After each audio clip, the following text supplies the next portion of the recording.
Well, hello everyone. Hello. Welcome to Tom's Serenity Acres. My name is Ozella Toms, and I am coming to share some highlights with you of our trip to Mississippi. As you know from our last video, we headed to Mississippi to view some property that we have an accepted offer on. So we made an offer on some property based on what we saw online, far as the description and the listing. And then we had a video call with the realtor where he showed us around the property. And then we had several conversations with the realtor and decided to make an offer. We got an accepted offer lower than asking price. And we thought we would get there as soon as we could because we have 30 days of due diligence. So we have those 30 days to get an inspection, to get a survey, to do our investigation to make sure the property is going to work for us. And what I'm learning is due diligence really means doing a lot of investigation work. We will talk about that. And so in this video, I will share basically our perceptions and our experiences in the community, what we thought about the property, seeing it face to face, and some of our next steps. The video will end with a couple video snippets from the area and also some pictures of the property. So that's how we will end the video so you can see some of those pictures. All right, so first thing, the airport. We flew into Meridian Airport. It's like a regional airport, really small airport. They have one runway, one gate. And generally, you would think that's not the best situation for an airport. But when I looked at the ticket prices to fly into Jacksonville, which is about an hour and a half away from the property, the tickets to fly to Jacksonville were about $300 more than they were to fly into Meridian, which is about 25 minutes from the property. So, of course, we opted to fly into the cheaper airport, the cheaper and closer airport. We also rented a car while we were, there. And I think 2 days before we were set to leave for Mississippi, we received a call from the car rental company. A gentleman asked me to send a copy of my driver's license. He said, "You're coming in on that 1 o'clock flight, and we have several people renting cars off that flight. So we rather, get you checked in and get your information so to make the process smoother and quicker for you." And I was like, "Oh, okay." So I texted him my driver's license. He responded, "Thank you." Well, he sent me a text saying, "This is the manager for the car rental facility, and please send me your copy of your driver's license." And so I did that. He responded, "Thank you." When we landed at the airport, I had text messages of the car that we were given. So there were pictures of the car, pictures of the um, the gas level, pictures all around the car. So generally, how you rent a car is up to the person who's renting the car to take pictures to make sure there are no scraps and scrapes and things are busted out, lights and things of that nature. Or a lot of times the rental place will have a checklist and they'll show you all the marks or things that they have listed already for the car. That's what we had last time we rented a car when we went to North Carolina. There was like a checklist of things included in the agreement. Well, with this rental place, they texted pictures to my phone. So I'm like, "Oh wow, this is interesting." So I'm standing in line, and the gentleman said, "Ozella," and I said, "Well, how you know it was me?" And he said, "Well, remember you sent me your license." Um, so he took my information, verified it was me. Another lady walked us out to the car, gave us the keys, and we were set to go. So a very smooth process. Michael did still look around the car, but we had pictures, so we didn't have to take pictures. So very easy process. I thought that was really neat. We went straight from the airport to the property, so really excited about getting to this property. And we got there. The realtor and his wife was there already waiting on us. Had the home opened up, and so, our first impression of the property, Michael was really taken aback. Um, he's a person that's all about order and making sure things are decent and in order. And, his thoughts were, if I'm selling a car, I'm going to make sure the car is in tip top, shape far as being clean. I'm going to make sure the car is clean and cleaned out and vacuumed out and it looks nice and it's shiny. Because when you're selling a product, you want people to see it at its best because you're asking for them to buy it at a certain price and you want to get that price, or in most cases we know there's gonna be some wiggle room. Generally people don't give you what you're asking unless it's just an amazing deal. That wasn't the case with the property. Of course, the pictures online and the video with the gentleman did not show trash near it's like a storage shed, and there was trash there, a couch, a cow head, a lawnmower that the realtor said works, but it was, grass all grown in this riding lawnmower. There was another lawnmower in the shed, which he said was brand new. And so I asked the realtor, I said, "What's the deal with this trash?" And he said, "Oh, I'm gonna get it removed. We've had a lot of rain here lately, but it'll be removed before you close, because at this point we're set to close in about 5 weeks." And he said it'll be removed before you close.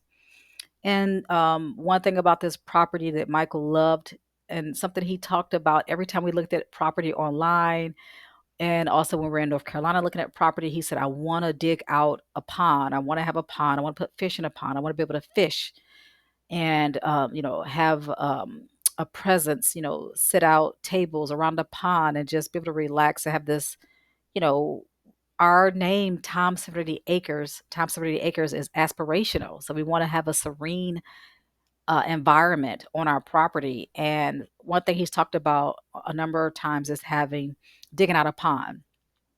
One thing we loved about this property is that the pond is already there. It's a half-acre pond, and the realtor says about 12 feet deep.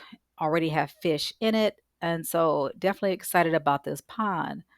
Well, you will see from some of the pictures that after I give you my feedback, some of the pictures you'll see the pond, around the pond is just is just really grown up. The property has not been kept well at all. There's a dam to go from one side of the property to the other because this property is in a U shape. And so we will own the property on the right, the left, and then like the top part. But in the middle is someone who owns about 2.8 acres.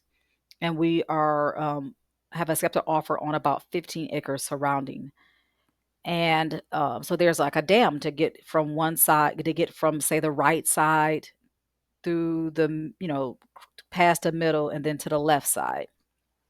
Walking over this dam is it's just so many weeds, just overgrown, just have not been kept up.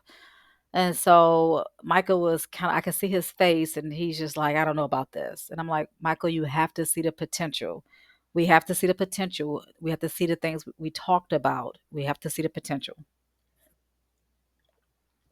And the realtor kept saying, that, they were gonna, spray salt water on all these weeds and it'd be down. And he's like, the grass would be cut at least two more times. And you want to really worry about it and until, springtime, but it's gonna be cut. And just not a good representation of what we were hoping for.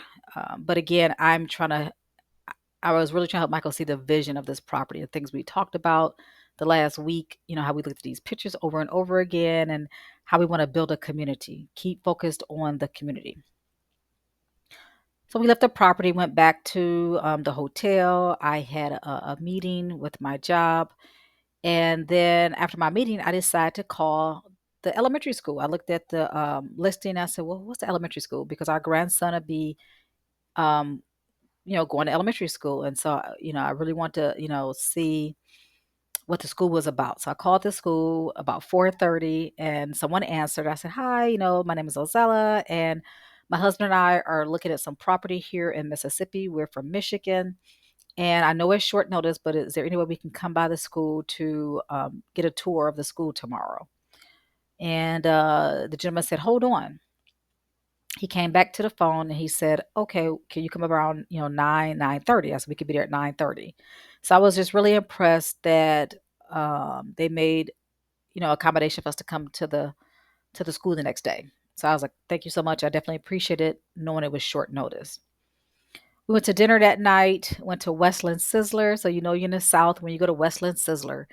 And one thing about the demographics of this county is Lauderdale County. And according to the statistics, is about 50% white, 38% black, and then the rest are Latino, Asian, you know, those who are multi-race, other. So pretty diverse county. And we saw that our whole time. We were there from Thursday through Sunday. And so we saw that diversity the whole time we were in the area. Um, and so we went to Westland Sizzler, and our waitress is a really nice lady, older black lady, really hard walking, but she, you know, we got sweet tea, you know, it's already sweetened in the South, and you know, reliving those memories from North Carolina. So we, you know, we ordered sweet tea, we ordered a buffet, and we ate, and we just observed the people coming in. So you know, we saw black people and white people interacting with each other. We saw some a Latino family interacting, and just seeing how people were interacting with each other, really nice. You could tell these some people were regulars to the restaurant, how the staff talked to the families, and so just a really cool environment. It's like, you know, this was a Thursday evening, and people were going in to eat their Thursday dinner, and a lot of people were taking food out, so they were doing like a to go. But several people were eating in the restaurant, so just a really nice vibe, nice music, and it just kind of took us back. And Mike said, "I kind of feel like we're like we're back in time." That's definitely how it felt at this restaurant. So so yeah, and so next day we get to the school that Friday morning about 9:30, and we were you know, and then you know, as we get there, I said, well, according to the listing, the school was about 10 minutes from the property. When we get to the school, I, you know, put in the address to the property, and it was about 25 minutes. And I said, I hope this is the right school. Maybe the listing had the wrong school. And so we get in there, and I said, you know, hi, we have a tour set for 9:30. I said, but I'm not sure if this is the correct address for the correct school for the property. I said because it's showing that it's about 25 minutes. And so the gentleman who actually talked to on the phone the day before, he said, what's the address? And I gave him the address, and you know, he was checking it. The other lady was, you know, who was checking us in, super nice. She checked us in, you know, asked for our driver's license. You know, she scanned them. She's like, so what brings you here? So just this general conversation. She asked me about my hair. She also had locks. And so she's like, oh, your hair is beautiful. I was like, thank you. I said, where do you get your hair done? You know, that's always a concern with someone who has natural hairstyles, like where I'm going to get my hair done. And so we had a brief conversation about that. The gentleman came back. He said, yes, this is definitely the school that your grandson would attend. We was like, okay, great. And so we were waiting for the lady to come out to do a tour, and we're sitting, and this student about 5 years old comes into the door with her mom. They're running late, African American student, and her and her mom comes in, and you can tell the mom is kind of flustered because she's late, like the school has started maybe an hour prior. And you have a resource officer, which I thought was interesting to have a resource officer at elementary school, but the resource officer is there kind of standing at the door, and the girl runs in to school, and she's like bubbling with energies, so much like our grandson, just big personality. And she looks at the officer, this white county officer who's the resource officer at the school, and she says, I want to be like you when I grow up. And it just really melted my heart, because to me, I'm like, I'm assuming that she has a relationship with this man, or she sees this man in a really positive light to say, I want to be like you when I grow up. And she has an understanding of knowing that he's a police officer, or he's a officer or a cop, law enforcement. And so he kind of had this, you know, this exchange with her, laughing and joking, and some of the other staff did, and you know, she walked to her class. So there's a really interesting interaction there. I just thought was really, really cute and positive. But we were able to meet several of the teachers for the grade level he would be in. We went into several classrooms. We met the art teacher, the music teacher. We met the nurses at the school. She took us into the lady who was providing the tour took us into cafeteria. So it was just an amazing experience meeting all these teachers. There were diversity in the staff, racial diversity in the staff. There was also racial diversity in the classroom. So every classroom we went into, there were black faces, white faces, Latino faces, you know, Asian faces. So it was just really neat to see the different faces at the school, and the kids wear uniforms. It was a Friday, and so she said, I said, "Do kids wear uniforms?" I saw some kids with uniforms, some students without uniforms. And she said, "Well, yes, this is a school where kids wear uniforms." She said, "It is a school where a lot of families are low income, and so we don't necessarily enforce the the uniform dress code because we know some parents just can't afford them. But we students, majority of students do wear uniforms, and on Friday you can wear jeans and then a shirt, a school T-shirt, with the school's name on it. It's like okay, so it's really neat to see these interactions and how the kids were in the hallways. We met the teacher at the library and have some incentives they have as far as books and. We also met the teacher who teaches the students who are gifted. So they have some enrichment, and even in walking into that class where students are gifted, um, there were diversity in that classroom. You don't always see that. And so we left the school saying, wow, like Berlin would love this place. This would be a great place for him. So it was just really neat to have that experience. As we were leaving the school. Michael said, where are we going next? And I said, the county office. We're going to the county office to get more information about this property. And he was like, okay. At this point, it's raining. It actually rained all day on Friday. So Thursday, the weather was pretty nice. We got in town about 1 o'clock on Thursday. Friday, we did a good majority of the running around, and it rained all day. And so we're just in and out of the rain. And so we get to the county office, and we didn't quite know where the park. I called, and the lady said, "Yes." I said, "I have some questions about a property. We made an offer on. We have some questions about." And she said, "Yes, that's me. If you're in the county, please come here." She gave me the address, and we get there and found our way into the building. Again, several people greeted us, super nice people. And we get there, and we're sitting in the lady's office, and we give her the property information. And so she pulls it up, and she says, "Well, yes, you can. There are no restrictions. You can do whatever you want to do, on this property. Because again, we want to build a community. We want to have, several mobile homes on this property. We want to have some farming, some vegetation, some crops. Um, maybe just we have different things we want to do with this property. So we don't want to have any restrictions. We don't want to have HOAs and things of that nature. And so she said, no restrictions. You can do whatever you want to do as long as it's not illegal, in the county. So we're happy to hear that. But she said, part of this property is in a flood zone. And we're like, huh.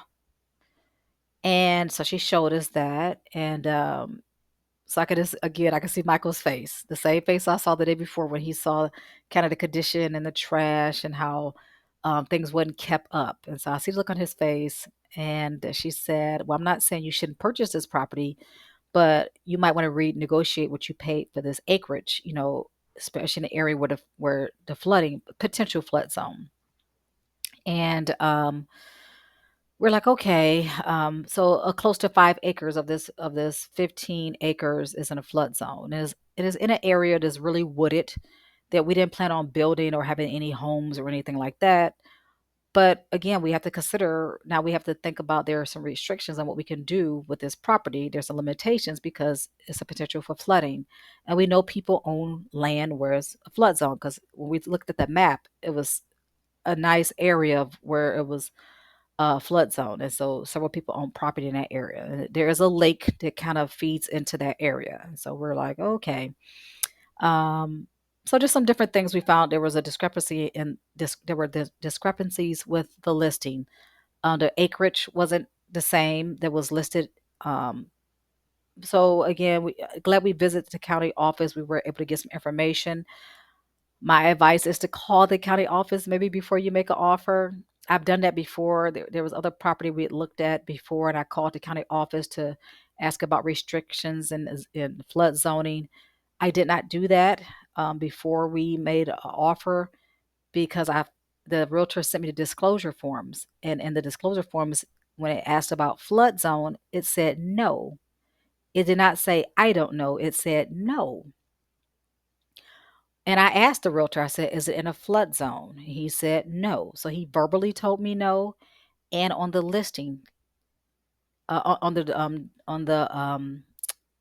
the disclosure form, when you disclose all the things you know that's potentially wrong with the property or the home, he said no. It's the seller said no.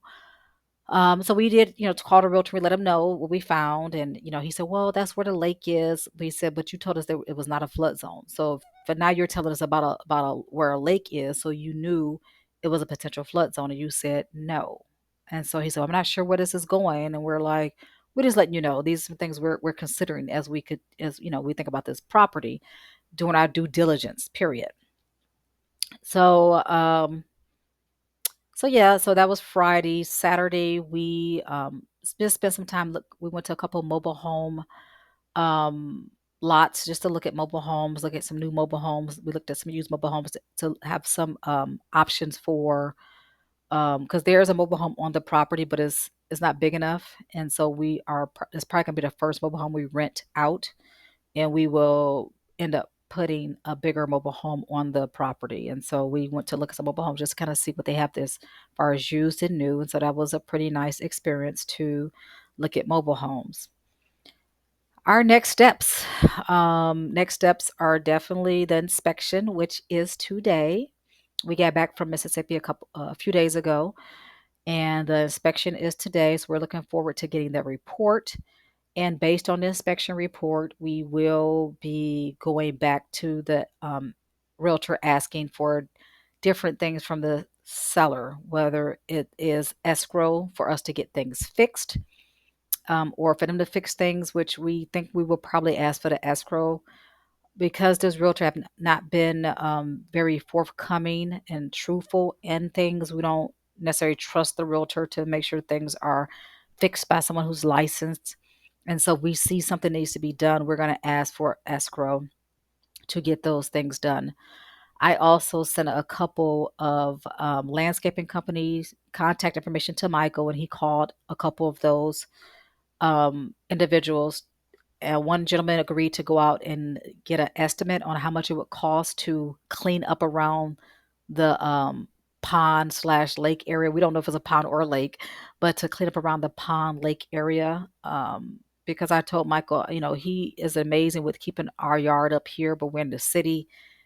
He don't know anything about clean up around a water. And I said, although the equipment is there, I said we need to just get a professional to come in and do it, and then you keep it up. I said, "This is a lot to take on, not having much knowledge about cleaning up around a small body of water." And so we will have someone go give us an estimate on how much it will cost to, clear that area around the lake pond. And then we are going to ask for the seller to escrow half of the cost of that. So we're like, we'll eat half, but you need to eat half too because you're not selling this in the best condition. All we could do is ask and see what happens. And depending on what happened with the inspection on today, we have a survey person to do the survey, kind of like waiting. So we sent over all the information we have on the property, how the property looks, all the information from the county office, the listing, everything the realtor sent to us. We sent that to the individual to do the inspection, and so that way we'll know exactly how much property, how much acreage do we have? Is it 13? Is it 15? Is it 16? We won't know that until we actually get the survey done. So those are our next steps. One thing I do want to mention is when we're leaving the property, we did go by and see the property on Thursday when we got in town. Friday we did not go because it rained all day and we ran errands and did some other things. But on Saturday, in addition to going to the mobile home lots, we did go back to the property just to look around because the sun was out and we were hoping to see some neighbors. And so when we were leaving the property, we did see a lady sitting out on her porch, and we kind of pulled up. We said, "Hey, do you mind if hello? Do you mind if we ask you some questions?" And she said, "No problem." And so can we pull in the driveway? She said, "Yes." This was an African American lady sitting outside. Her granddaughter was out with her. She looked to be about 4 or 5, and her son, who she said was 30. They were out there kind of sitting around, and we said we were thinking about buying a property up the street, and we kind of told who we were. We're from Michigan. And we said, "Can you tell us anything about the community?" And she said, "Well, it's a majority Black community. We are in the county." And so she says, "Really quiet. We don't have a whole bunch of crime or anything like that." She says, "It's really quiet." She said, "I've lived here for 26 years." She said, my home was the first brick home built on this, on this street, on this stretch of road. And so she was able to tell us about, the families, like, this family is, here, this family is here. And so she's able to tell us about the people in the area. She said, she did point out some families who are white, but she said the majority of Black families in the area, they care about their property, they keep it up, they're working class people. And she says a really nice, close community. And we were like really excited to hear that. So we left there and she said, I hope you're our neighbors soon, And so really happy. That was a good experience. So that was our experience in Mississippi. And like I said, after this, I will end this video with a few videos and some photos from the property. If you would like to continue to follow our journey, please subscribe to this channel. We would love to have you. And until next time, take care. Sweet home, Mississippi.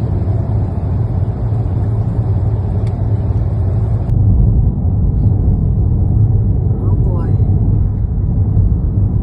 You flying through here like you used to driving down this road. Yeah, I've seen it a time or two.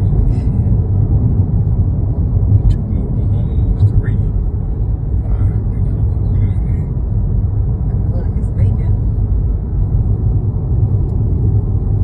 Nice house. A lot of woods. It amazes me how much land is untouched these days. Depends on where you at. They got land for sale.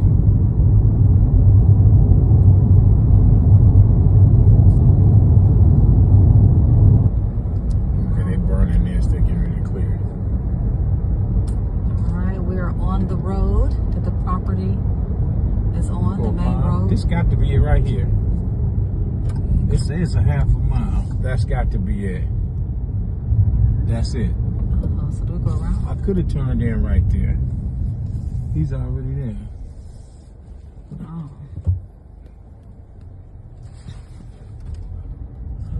You don't want to follow the GPS?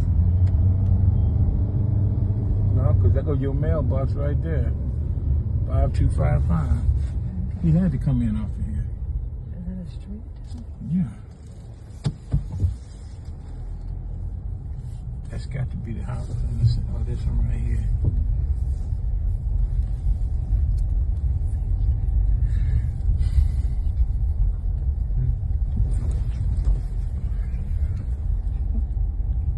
All right. So Okay, there goes the lake. it is the outbuilding. And it's the lake. Yeah, you saw it. Coming up to the property. Wow. It's a pretty nice size. It is.